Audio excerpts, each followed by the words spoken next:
Il existe un grand nombre de règles de composition en photographie.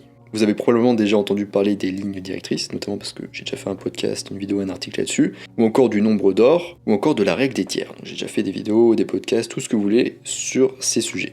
Quoique non, faites pas de vidéo sur la règle des tiers et le nombre d'or, mais un article. Et donc dans la vidéo d'aujourd'hui, on va parler d'une grille de composition un petit peu moins connue, on appelle ça le triangle d'or. Allez en avant, Guingamp. Je vous rappelle que sur mon site photomaniac.fr, vous pouvez accéder à ma formation gratuite sur les bases de la photographie, je vous invite à vous y inscrire si ça vous intéresse. Alors déjà, pourquoi utiliser le triangle d'or dans ces photos? Donc c'est vrai que vous vous tromperez rarement en utilisant la règle des tiers dans vos photos. Au bout d'un certain temps, et puis avec l'expérience qui arrive, cette formule magique peut devenir un petit peu répétitive, et ça peut peut-être commencer à vous ennuyer un petit peu.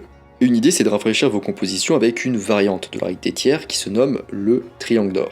Avec ce type de grille de composition, vous allez utiliser des diagonales dans votre photo, et non du coup des lignes verticales et horizontales. Alors comment former la composition du triangle d'or? Parce qu'en effet c'est pas facile à trouver, on l'a notamment sur Lightroom par exemple, mais sur les appareils photo c'est assez rare, même je pense qu'on n'a jamais cette grille dans notre viseur. En revanche on a souvent la règle des tiers dans notre viseur. Donc pour rappel, avec la règle des tiers on place nos sujets ou nos éléments importants sur les lignes de tiers ou éventuellement sur les points de force, qui sont du coup à la croisée des lignes de tiers. Et donc ces lignes, elles sont formées en divisant en 9 en fait votre photo, en 9 rectangles ou carrés égaux. Et du coup on aura 2 lignes verticales et 2 lignes horizontales. Donc on part vraiment sur une grille de rectangles. Mais dans le cas du triangle d'or, vous n'allez pas utiliser des rectangles comme son nom l'indique, mais plutôt des triangles. Ce qui va créer du coup des diagonales dans votre composition. Donc là je vais vous décrire comment on trace cette grille de composition, mais je vous conseille d'aller voir la vidéo qui s'y rapporte, c'est plus visuel.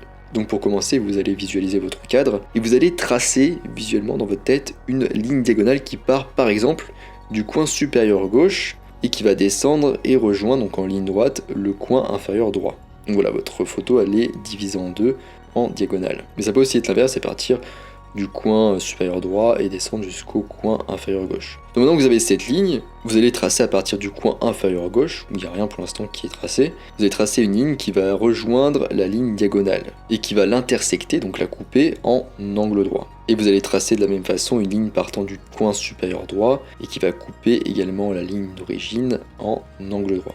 Et donc là, si vous avez bien fait ça visuellement, vous obtenez 4 triangles et 3 diagonales. Maintenant, on va voir du coup comment composer une photo avec le triangle d'or. Donc une fois que vous avez tracé tous ces triangles et toutes ces diagonales, vous remarquerez qu'il y a 2 points d'intersection. Un à gauche et un à droite de votre composition. Et donc comme pour la règle des tiers, le but c'est de placer votre sujet sur un de ces points d'intersection.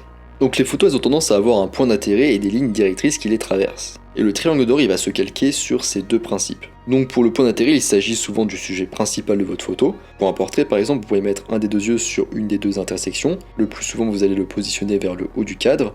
Et pour les sujets de paysage, ça peut être par exemple des arbres isolés, une maison, qui vont se retrouver du coup sur le point d'intersection à droite ou à gauche. Pour les lignes directrices, c'est là où les lignes qui mènent vers votre sujet. Vous recherchez ici une ligne diagonale qui va mener vers votre sujet principal. Et ça peut être une variété de choses, comme par exemple une route qui traverse le cadre en diagonale jusqu'au sujet principal, ça serait l'idéal. Mais ça peut être aussi une ligne discontinue avec plusieurs éléments, comme par exemple une suite de bateaux, pourquoi pas. Comme l'exemple que je montre sur la vidéo. Alors maintenant, quels sont les sujets qui conviennent le mieux à cette composition? Alors l'angle hollandais qu'on a déjà vu peut permettre de se calquer plus facilement sur le triangle d'or. Mais comme on l'a aussi déjà vu, l'angle hollandais c'est bien d'utiliser parfois mais pas tout le temps, à chaque fois c'est un petit peu rébarbatif. Mais alors du coup, quel type de photo convient le mieux à ce type de composition? Je vais vous donner quelques exemples et possibilités. Donc déjà en portrait, un portrait standard ne fonctionnera probablement pas trop ici. Je veux dire, si la personne est debout, ça va pas forcément bien fonctionner.